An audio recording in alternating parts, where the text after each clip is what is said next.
que je mettais dans ces 10 années-là beaucoup, beaucoup d'énergie à vouloir avoir l'air bonne. Je dois être la seule dans la salle à faire ce genre de choses-là, j'imagine. C'est pour ça que je suis un peu gênée de vous en parler, mais en même temps, au lieu de simplement revenir comme au début, je fais quelque chose que j'aime, les gens sont contents. C'était simple, c'était un bel élan du cœur. Mais au fil du temps, avec le succès qui arrivait, puis quand je fais ça, ils trippent. Oh, hey, on va faire tel projet, je pense que les gens vont aimer ça. Mais moi, est-ce que c'est vraiment ça que je veux faire? Est-ce que ça me fait vraiment plaisir? Alors, c'est beaucoup ça qui a fait une différence. C'est ça l'intention cachée qui, pour moi, m'a empêché de savourer toutes les belles choses que j'ai créées dans les dernières années. Puis je vous le partage au cas où ça pourrait vous éviter de passer 10 ans à travailler comme des fous pour réaliser ce que vous pensez qui est important, puis de vous dire au bout de ça, pourquoi tout ça? Je ne me sens pas vraiment plus heureux. Alors, si je peux vous même écourter ça de 6 mois, là, ça me ferait vraiment plaisir pour vous.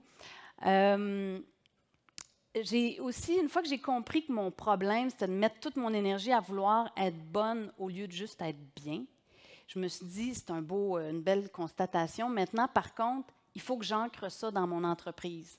Parce que c'est facile de faire mon cheminement personnel intérieur d'un côté, puis de revenir dans mon entreprise avec mon rôle d'entrepreneur un peu plus square, puis d'avoir comme 2 vies parallèles. Je me suis dit, il faut vraiment que ce que je viens de comprendre sur mon bonheur, je l'amène dans mon entreprise.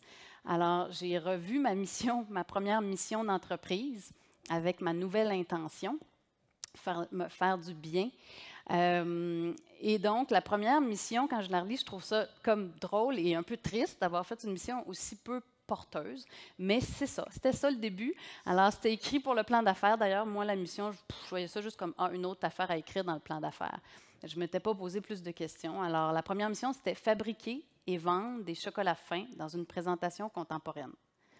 Alors, une fois que c'est fait, il n'y a vraiment plus de motivation. Je ne vais pas mobiliser une équipe là-dessus. Je ne vais pas être excitée de faire ça non plus.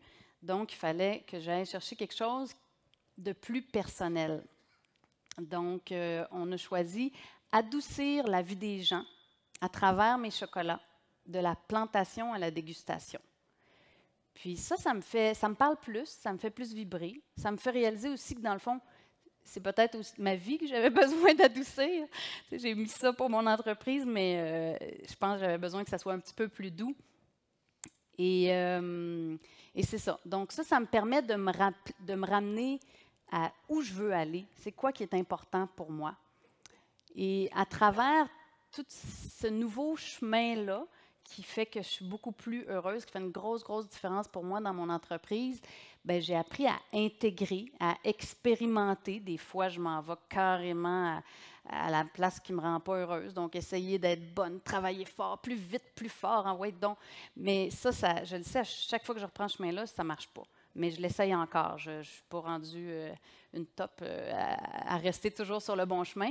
Mais les petites fois que j'accepte de faire quelque chose qui me fait vraiment du bien, puis de rester en contact avec ça, ça fait une grosse différence pour moi. Puis je sors de ces projets-là, même s'ils sont plus petits, des fois plus grands, profondément heureuse. Fait que ce que je cherchais toutes ces années-là, un peu maladroitement, bien, ça existe. C'est ça que je viens vous partager aujourd'hui. Et à travers toutes ces expériences-là, bien, je fais toujours des belles rencontres, toujours au bon moment. Puis je vais vous parler d'une parce que c'est un outil auquel vous pouvez avoir accès. Quand j'ai rencontré Michel, donc pour le G500, j'étais dans mes questions, j'étais en train d'essayer de faire ma mission personnelle. Je n'avais pas d'outils pour ça, puis j'arrêtais pas de prendre des notes, puis j'avais un paquet de notes, mais je n'avais pas de mission. Puis quand j'ai rencontré Michel, il m'a dit « Ah, ben moi, j'ai développé un outil pour faire la mission. » Alors, j'ai utilisé l'outil, puis même Michel m'a aidé à la fin à la peaufiner. Fait que je vous la présente aujourd'hui juste pour vous donner peut-être le goût de faire la vôtre, parce que pour moi, ça fait une grosse différence. Tu sais. Dans toutes mes questions, je me disais, je suis sur Terre pour quelque chose. Tu sais. Je suis sûrement venue pour une raison. Et imagine que je suis en train de faire du chocolat, en train de faire mon chocolat, mais dans le fond, c'est pas ça que j'ai à faire. Je ne vais pas passer ma vie à ne pas faire ce que j'ai à faire sur Terre. Ça va être triste. Alors, je me suis dit, Il faut que je sache ce que je suis venue faire sur Terre. Et là, c'est placé. C'est plus paisible en dedans. Je suis plus en paix avec les choix que j'ai à faire. Donc, ma mission personnelle, je vous la lis, c'est inspirer des hommes et des femmes engagés à aller au bout d'eux-mêmes en créant et en communiquant avec authenticité, passion et liberté pour générer plus de plénitude dans le monde. Dans le fond, je pense qu'on vient tous quand même pour être heureux. Tu sais, c'est quand même un but important d'être heureux. Alors pour moi, la plénitude, c'est comme triper, être heureux, faire ce qu'on aime, puis être en parfaite harmonie entre ce qu'on sent qu'on a à faire et ce qu'on est en train de faire. Et j'aimerais ça encore, c'est une chose dont je ne suis pas tellement fière, que je ne trouve pas très winner, mais j'aimerais ça quand même vous le partager. Il y a toutes sortes d'embûches, je trouve, dans ma vie d'entrepreneur. Il y a des embûches plus faciles, comme par exemple, quand je vais faire ma récolte sur ma plantation au Costa Rica, je dois traverser 5 rivières. Des fois, on doit tasser des roches pour être capable d'aller plus loin. Puis souvent, on s'arrête après la 3e rivière parce que ça n'a plus de bon sens, puis c'est trop dangereux pour le camion. Puis on se rend à pied et il fait comme 40 degrés et 80 d'humidité. Alors, c'est le sauna. Puis on monte, on monte, on monte. Puis il y a des serpents, les serpents les plus dangereux au monde, des terciopellos.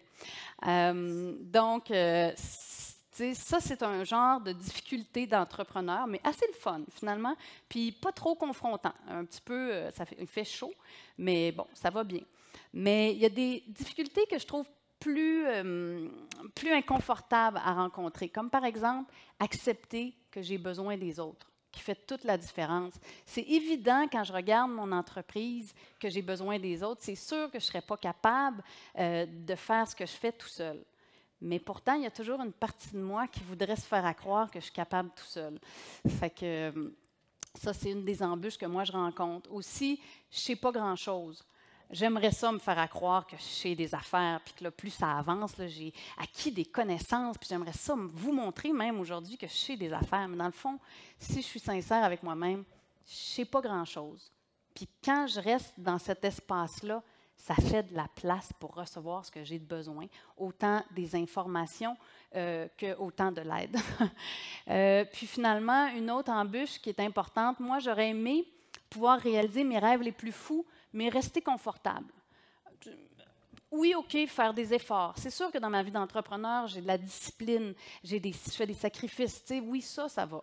Mais de là à être inconfortable, à avoir vraiment peur, mais y aller quand même, ça, j'aurais aimé mieux que ça ne soit pas là, mais ça fait vraiment partie des difficultés que je dois rencontrer pour réaliser ce qui me tient à cœur, réaliser mes intentions les plus pures, si je peux dire ça comme ça. Et il n'y a pas juste des difficultés dans ce chemin-là, il y a des affaires vraiment le fun, des découvertes. La première, c'est que être bien, ça fait du bien aux autres. Moi, je pensais que c'était comme un ou l'autre. Bon, je vais m'occuper d'être bien, je suis égocentrique, je m'occupe de moi, OK, c'est une chose. Ou je mets mon énergie à m'occuper des autres puis faire du bien aux autres. Ça a plus d'allure. Bien, surprenamment, quand je prends le temps de vraiment faire ce qui me fait du bien, ça fait du bien aux autres. Ça, c'est pour moi, wow! Une autre chose, j'ai un ami beaucoup plus sage que moi qui m'a dit il y a quelques années, ralentir, ça va plus vite. Ça m'a tellement énervée parce que moi, j'aime ça quand ça va vite. Premièrement, j'ai l'impression que j'en fais plus. J'aime ça dans une journée, là, me dire « Ah, c'est quasiment impossible de faire ça, mais je vais le faire. » Puis souvent, quand j'ai une vision de produit, je le vois tellement clairement. Là, je vois le produit, je vois le packaging, je vois le présentoir, puis c'est tout juste si je ne vois pas le petit code barre dans le coin. Fait que quand j'arrive en réunion, puis je m'en vais dire à mon équipe « On va faire ça », puis qu'ils me sortent des échéanciers qui prennent là, 9 mois, 12 mois pour faire une chose que je vois tellement clairement déjà, ça m'énerve, je ne suis pas patiente. Mais quand je prends le temps de ralentir, ça me fait du bien, premièrement. Ça me rend beaucoup plus heureuse. Et ce que j'en reviens pas, c'est que les choses importantes, pas la frénésie des petites choses, vite, vite, vite, des petites urgences que je règle, non, les choses importantes se placent facilement et de façon fluide avec moins d'efforts. Alors, je trouve que c'est vraiment une belle découverte. Et finalement, comme je vous disais tantôt, bien, la plénitude que je cherchais toutes ces années-là, ça existe maintenant ici sur Terre. Ce n'est pas pour après ou quand je vais devenir un moine ou quelque chose. Non, non, non. Maintenant, ça se peut. Alors, wow! Et finalement, ben, s'il y a une chose que j'aimerais vous offrir ou que vous puissiez garder de ma présentation, c'est une phrase que ma coach Denise Noël, dont je parlais tout à l'heure, m'a dit et redit des millions de fois. C'est « Regardons donc nos qui et pourquoi ». Qu'est-ce que ça veut dire, les qui et pourquoi? Des fois, c'est trop simple. Moi, au début, je trouvais ça vraiment niaiseux comme concept. Puis même comment c'était dit, c'est quoi ça? J'ai pas besoin de ça, moi. Mais je vois que ça fait toute la différence et que c'est directement relié à c'est quoi mes vraies intentions. Fait que si je me prends un exemple pour que ça soit plus clair, là, les qui et pourquoi, moi, c'était qui m'empêchait dans ma vie d'entrepreneur d'être mal? C'est celle qui mettait toute son énergie à vouloir être bonne au lieu d'être bien. Puis le pourquoi, bien, ça serait le sujet d'une autre conférence. Mais bon, on pourrait dire quelque chose comme parce que j'avais l'impression d'être jamais assez, qu'il fallait toujours que j'en fasse plus pour être finalement satisfaite, mais que c'était une illusion parce qu'au bout de ça, il n'y avait pas vraiment de satisfaction.